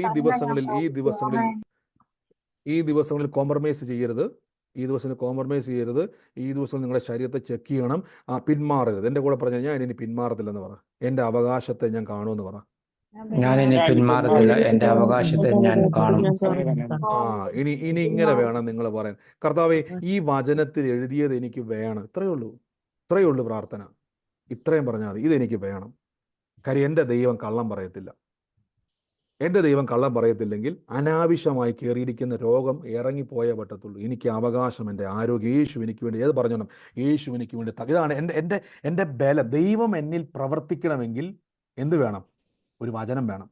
ആ വചനം എപ്പോഴും കയ്യിലുണ്ടാവണം. യേശു ക്രിസ്തുവിൻ്റെ ശരീരം തകർക്കപ്പെട്ടത് മുറിവിനാൽ എനിക്ക് ആരോഗ്യം വന്നിരിക്കുന്നു, എൻ്റെ ആന്തരിക അവയവങ്ങൾക്ക് ആരോഗ്യം വന്നു. ഇത് കൈ പിടിച്ചോണം എപ്പോഴും. ഇത് വെച്ചുകൊണ്ട് എപ്പോഴും പറഞ്ഞുകൊണ്ടിരിക്കും. ഉറപ്പിച്ച് ഞാൻ പറഞ്ഞു, നിങ്ങൾ ചാടി എണീറ്റ് സൗഖ്യമായിരിക്കും. നന്ദി കർത്താവേ, നമ്മുടെ തൊട്ടതിന് നന്ദി.